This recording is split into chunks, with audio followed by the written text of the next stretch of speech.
From the Samsung Production Studios in the heart of Hazleton, Pennsylvania, it's your News 13. Brought to you by SSPTV and the Standard Speaker. In light of school violence, districts everywhere are trying to define new ways to keep students safe in an emergency. One local district has come up with one: lockdown magnets for Mahanoy area. Our lead story on News 13 for this Tuesday. Good evening, everybody. Thank you so much for joining us. I'm Kathy Bazinski. School safety has always been a priority for lawmakers and school officials, but action usually isn't taken until it's too late. Well, not at Mahanoy area. As Matthew Petrillo tells us, officials there took a proactive approach to school safety. Lockdowns in schools unfortunately happen, but the Mahanoy Area School District is making the lockdown process easier for teachers to handle. In a lockdown situation, you want to get the doors locked as soon as possible and get the kids into a safe area in the classroom. Superintendent Joey Green says the district's safety committee recently determined that teachers had to lock classroom doors from the outside during a lockdown. And that's a safety issue. So the safety committee juggled around a few ideas. They could have replaced all the locks in the school district to lock from the inside, but that would have cost about $70,000. So they thought they could use metal strips. The magnets are placed on top of door locks to cover the strike plate where the door latch goes into, so it can still open and close even if the door is locked. And removing the plate is quicker than locking the outside of a door during a lockdown. These magnets cost less than $20, but school officials say they're invaluable. That's because a lock can happen in a few seconds, and these could save lives. It has other benefits as well. Teachers who substitute for others don't have to be handed classroom keys. I only have the key to my room. I don't have the key to their room, but now I don't need it because I'm secured with these magnets. It's great for substitutes as well, that we don't have to keep giving keys out to substitutes. And Green says if students feel more safe in schools, they'll have better learning environments. The most important thing is the safety of the students, and we're doing everything we possibly can to make sure that the district is as safe as possible for everybody within. Matthew Petrillo, News 13, Mahanoy. Disappointment still settling in with parents and students about the closing of a local Catholic school. Yesterday, the Diocese of Allentown announced that McAdoo Catholic will be closing at the end of the school term. The diocese says the enrollment at McAdoo Catholic has dropped by 1/3 over the past 6 years and currently stands at 91 students. It pointed out that the loss of tuition income and rising costs have required the sponsoring parishes to actually borrow money and deplete savings to meet operational expenses at the school. Parents and members of the community had been involved in an enthusiastic community fund drive to try and raise the money needed that would guarantee the school's future. It did raise over $100,000. The diocese told parents that McAdoo Catholic students will be eligible for $1,500 grants to defray tuition at other Catholic schools. Teachers at the school will be considered for any open positions at other schools in the diocese. Well, students at MMI Prep School stepped out of the classroom today to sit down and listen to and learn about some live classical music. Christina Papa joined them for the school time serenade. Can you name this tune? Students and faculty at MMI Prep can. They're doing all types of music. They're doing classical, they're doing hoedown, they're doing ragtime, and the kids are very, very excited to see this group here, young people performing for them.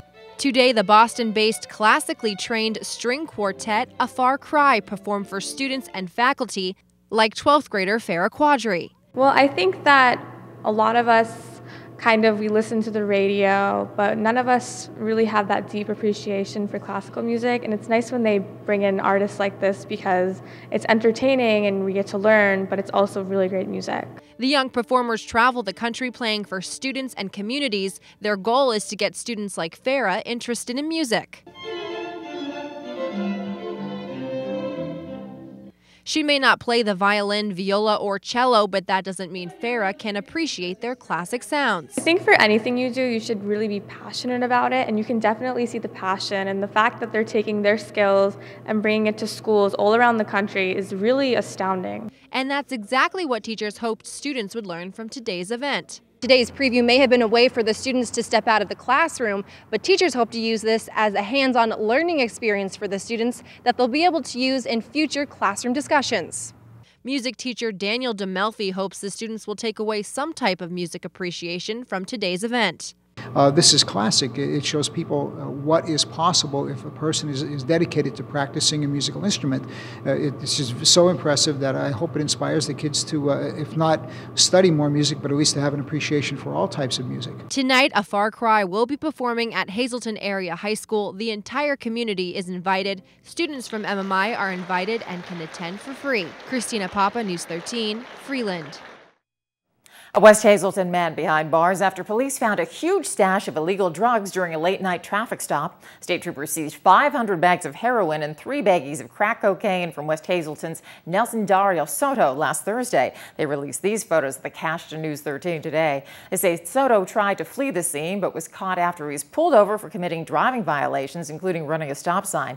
He then admitted to having drugs on him and told police that there were more drugs in his motel room. That's where police found 7 bricks of heroin. Soto was not able to make his bail and is in the Luzerne County Correctional Facility. And still ahead on News 13, some good news in our forecast. We'll tell you about the May warm-up that's on the way, News 13 weather. And then it's an eyesore and no way to welcome folks to one area city. What the mayor would like to do with it, coming up on News 13. Hazleton's downtown is in the process of a cosmetic comeback, but there are still eyesores in other parts of the city, including the railroad bridge on South Church Street. As Matthew Petrello tells us, city officials are calling for it to be beautified. Driving into Luzerne County from northern Schuylkill County shows a small, picturesque American city nestled within the rolling hills that surround it. Hazleton has always had beauty, but lately it's been marred by neglect, like this bridge. It's really disgusting to look at it. Hazleton Mayor Joseph Yannuzzi says he's disappointed the bridge's owners have let it rot, and along with it, the city's once pleasing aesthetics. Oh, I see a terrible impression. The first impression of Hazleton is what you see is that bridge over top of Route 309. Actually, the street narrows to that point, and it's a focus you on that bridge. The bridge isn't only rusted and unpainted, but it's been stained with graffiti from over the years, which even further highlights its disrepair.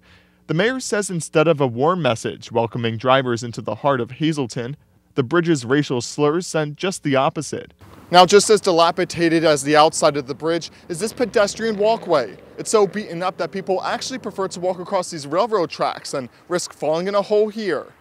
But this wasn't how it always looked. The Greater Hazleton Area Civic Partnership secured a grant a few years ago to make repairs to the bridge, like painting it, building a proper walkway, and even landscape upgrades.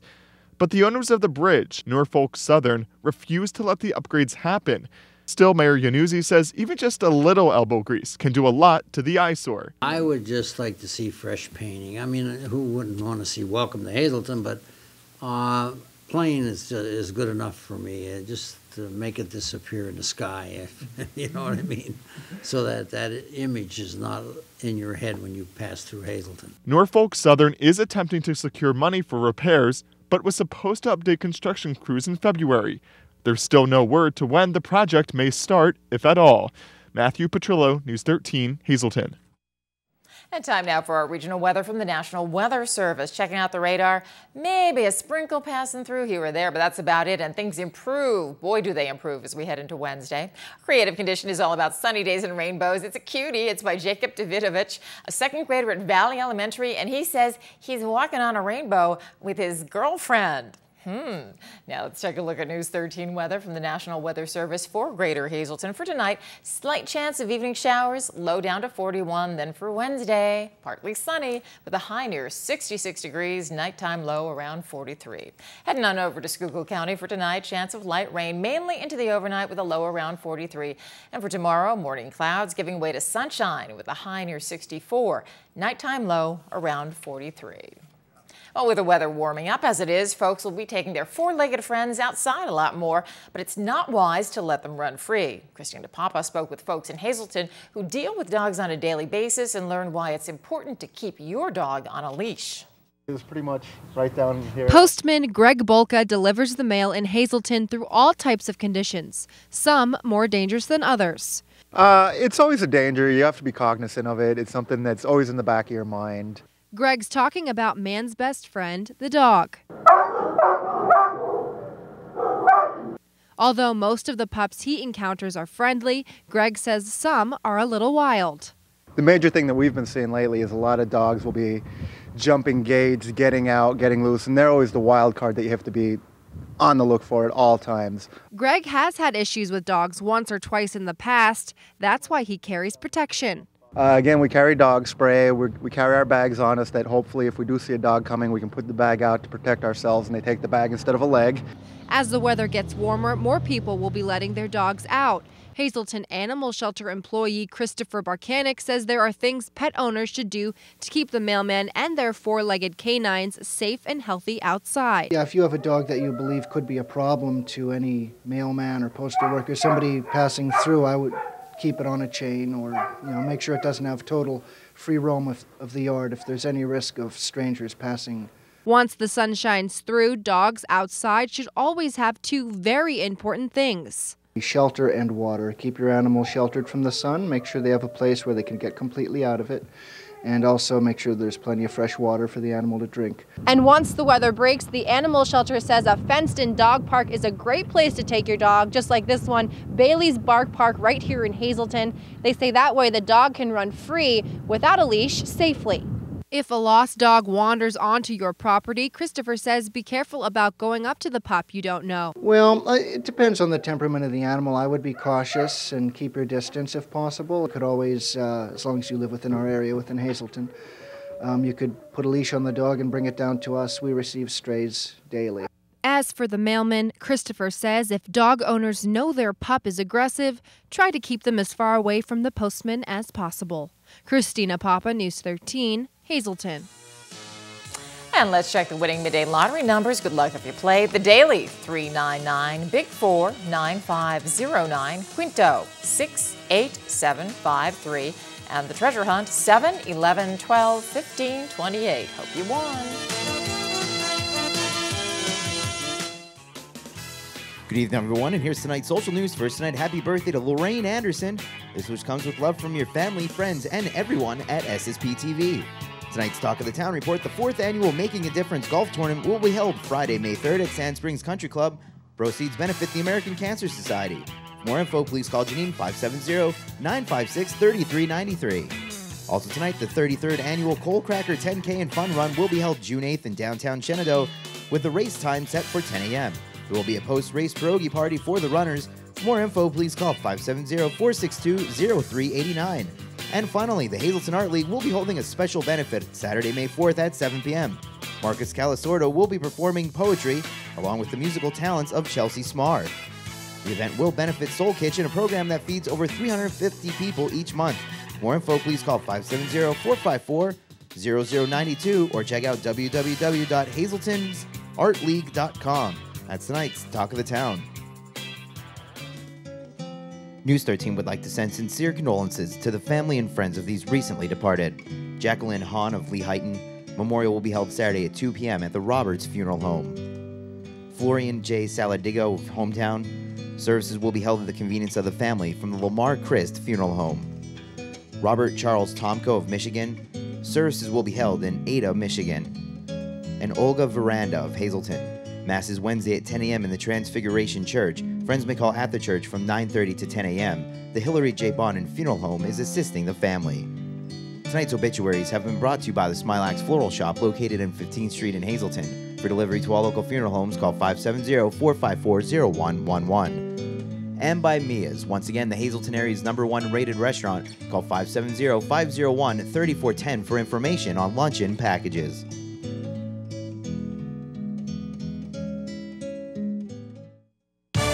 SSPTV Sports on News 13 with Fred Barletta Jr.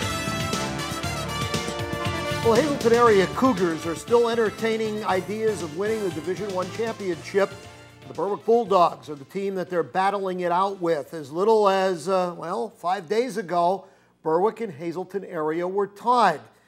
Cougars, though, fell one game behind, and they had a big game yesterday against Tunkhannock if they wanted to stay pace. Let's go down to the Rex Antonozzi Field, as the locals call it, the 22nd Street Diamond. And boy, I'm telling you, it was a miserable day, but you're getting close where you got to try to get them in, and that's exactly what they did.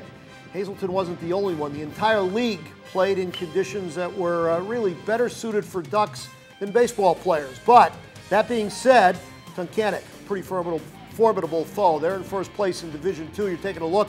Tunkhannock wearing those black uniforms, and the Cougars in the home whites right here. And you're going to see Tunkhannock put a run across the board, and nobody knew it at the time early in the game, but that was going to be as good as gold because runs were going to be at a premium. Cougars, well, it turned into a pitching duel, and as you see him on the mound, Anthony Hernandez did a real nice job. He was under control and really pitched well. When it was all said and done, he would only scatter 4 hits, but the Cougars would only manage 3. And not only that, when the Cougars did have some opportunities, they squandered them. They ran themselves out of not 1 but 2 innings with some poor base running and could not take advantage of things whenever they did put runners aboard. And when that happens and you got a good pitching duel, that could spell trouble. And it did for the Cougars last night. They couldn't make their magic happen. They lose 2-1. The reason I say that, they were trailing 2-1 to Crestwood last inning. They came back and won. They were trailing 2-1 to Dallas last inning, came back and won. Not to be had the third time. Tunkhannock leaves Hazleton 2-1 winners. They remain in first place in their division. Meanwhile, the Cougars are now 2 games behind the Berwick Bulldogs, who won yesterday. And the Cougars have 1 more crossover game with Division II. That'll be Lake Lehman tomorrow. And then they get back to playing in their division to finish out the 2013 Wyoming Valley Conference part of their schedule. Now, on the other side of town, the Hazleton Lady Cougars, well, they're trying to keep things going and protect their first place lead. It wasn't easy yesterday. Tunkhannock had a 5-2 lead on Hazleton area, but this Hazleton area team, undaunted, they came back. Maria Trival-Priest swinging the hot stick. She's just a sophomore, and she really hits the ball well, and she led an 11-hit attack and the comeback. Becky Demko didn't have it yesterday. Sam Varilla came in, put the fire out. Lady Cougars win. They picked up a game on Nanticoke, who got upended by Berwick. Meanwhile, Holy Redeemer crushed MMI despite Desiree Dinko going yard. Volleyball, this is a little bit of a surprise. Crestwood, best of 5. Well, it didn't even go 5. 3-1 set winners over Hazleton, and that severely puts a cramp in Hazleton area's plans to try to make it into the district tournament. You got to have a 500 or better record, and they are now 2 games under the 500 mark with 2 to play. Here's what we've got going today. You got Myers and MMI over on the north side, Marion hosting PV. Tamaqua Blue Mountain have home games in the Schuylkill League as well. Softball action, well, MMI's girls are on the road at Hanover. Marion entertains PV, and North Schuylkill travels to Blue Mountain. In the International League, Russell Kanzler heating up again after that little slump.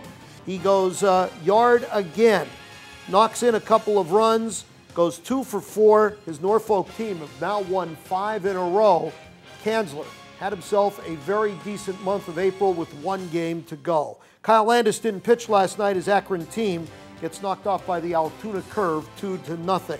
The Rail Riders shut out Charlotte in the first game, and then they edged them 5-4 in the second game. A sweep on the road is good no matter what league you're talking about. And the Iron Pigs got knocked off by the Louisville Bats 6-2, the final in that one. There is your minor league schedules for today.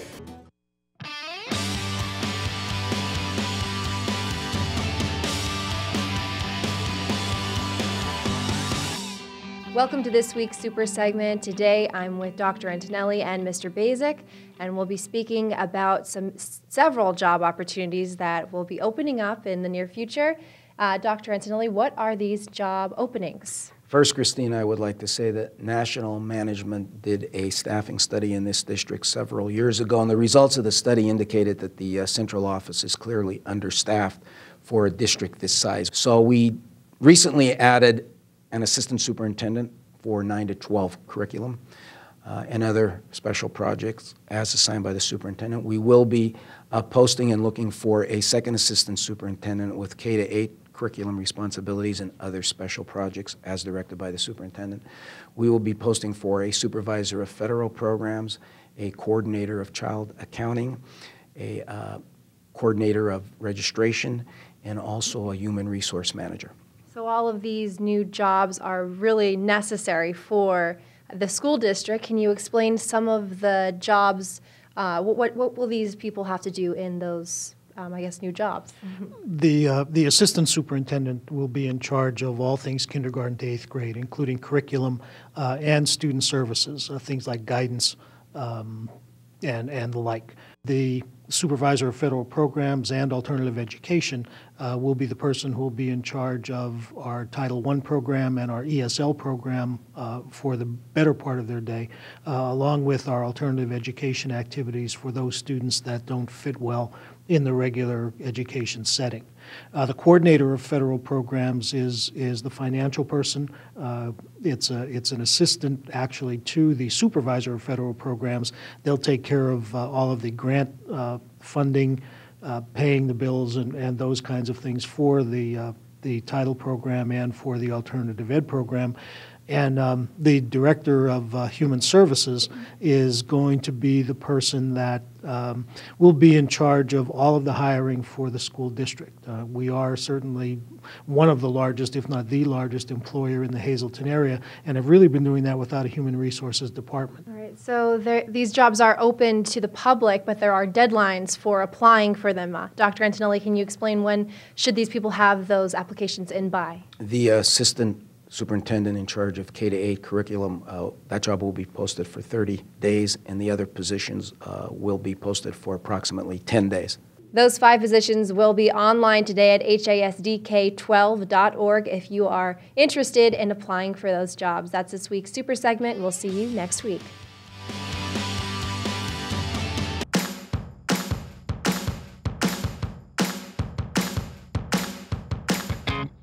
Hi, I'm Vito Valenti from Roman Delight Restaurant and Vito's Co-Fire Restaurant. We do advertising with Samsung Productions, and it has been an absolute wonderful experience for us. The exposure we have gained from this kind of advertisement has been incredible, much more than any other advertisement we've ever done before. It's just been a boom for us, and I highly recommend it for anyone who's looking to do anything like this to really do it. We've gotten great exposure, not only in the county, but in its surrounding counties also.